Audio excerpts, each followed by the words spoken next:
अनुपमा की दोस्त रजनीताई ने ऐसा धोखा दिया है जिसकी कल्पना भी अनुपमा ने कभी अपने सपनों में नहीं की थी। जिस सहेली को अनुपमा ने हमेशा अपना परिवार माना, उसी ने उसके साथ ऐसा वार किया है कि अनुपमा का दिल पूरी तरह टूट जाता है।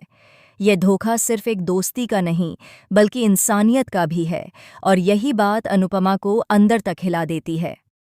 कहानी में आगे यह देखने को मिलता है कि जब गौतम भारी भरकम पैसों से भरा बैग लेकर रजनीताई के पास पहुंचता है, तो एक पल में रजनीताई का मन बदल जाता है।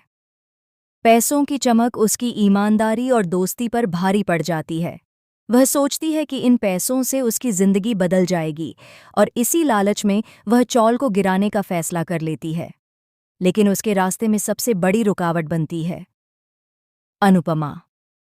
रजनीताई जानती है कि अगर कोई इस चौल को बचा सकता है तो वह सिर्फ और सिर्फ अनुपमा है। इसलिए वह पहले ही अनुपमा को मानसिक रूप से कमज़ोर करने की कोशिश करती है। वह अनुपमा के सामने झूठे आंसू बहाती है और कहती है कि अब इस चौल को बचाया नहीं जा सकता। यह सुनते ही अनुपमा का खून खौल उठता है। वह दृढ़ता से जवाब देती है कि जब तक वह जिंदा है तब तक चौल को गिरने नहीं देगी। यह चौल सिर्फ कुछ दीवारें नहीं हैं, ये लोगों की यादें, उनकी उम्मीदें और उनकी पूरी जिंदगी है। रजनीताई की नकारात्मक बातें अनुपमा के लिए अब कमजोरी नहीं, बल्कि उसकी शक्ति बन जाती हैं। अनुपमा समझ जाती है कि कुछ बड़ा खेल चल रहा है। धीरे धीरे उसे एहसास होता है कि यह सिर्फ एक गलतफहमी नहीं, बल्कि पैसे लेकर रचा गया एक षड्यंत्र है।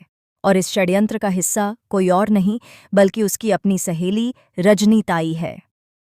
अनुपमा सीधे रजनीताई को कह देती है कि चाहे दुनिया उसके खिलाफ क्यों न हो जाए, वह सच का साथ नहीं छोड़ेगी और चौल को बचाने के लिए अपनी आखिरी सांस तक लड़ाई लड़ेगी। इधर रजनीताई अनुपमा की यह दृढ़ता देखकर घबरा जाती है और तुरंत गौतम के पास पहुंचकर उसे सब बता देती है। यह सुनकर गौतम को भी झटका लगता है कि अनुपमा उन्हीं लोगों में से है जिन्हें वह हटाना चाहता है। लेकिन गौतम एक निर्दयी बिजनेसमैन है। वह तय करता है कि अपने फायदे के लिए वह किसी की भावनाओं को नहीं देखेगा। वह ठान लेता है कि अनुपमा को रास्ते से हटाकर चौल को जल्द से जल्द बुलडोजर से गिरा दिया जाएगा। यहीं से शुरू होती है सबसे खतरनाक साजिश। गौतम रजनीताई से मिलकर अनुपमा का किडनैप करवाने की योजना बनाता है। उसका मकसद है अनुपमा को उस वक्त तक बंधक बनाए रखना जब तक चौल को गिराया न जाए।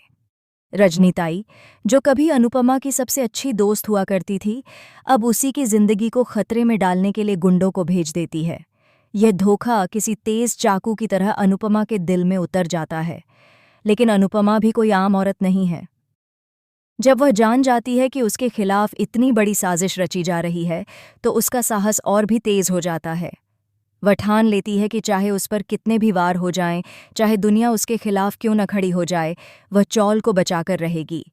अब सवाल ये है, क्या अनुपमा रजनीताई और गौतम जैसे लालची और घटिया लोगों से लड़कर चौल को बचा पाएगी? क्या उसकी सच्चाई, उसका साहस और उसका दृढ़ निश्चय इस साजिश को हराने में सफल होगा? आप क्या सोचते हैं? कमेंट करके ज़रूर बताएं। कहानी में आगे आने वाले ट्विस्ट इससे भी ज्यादा धमाकेदार होने वाले हैं, और अनुपमा की यह जंग अब और भी रोमांचक मोड़ लेने वाली है।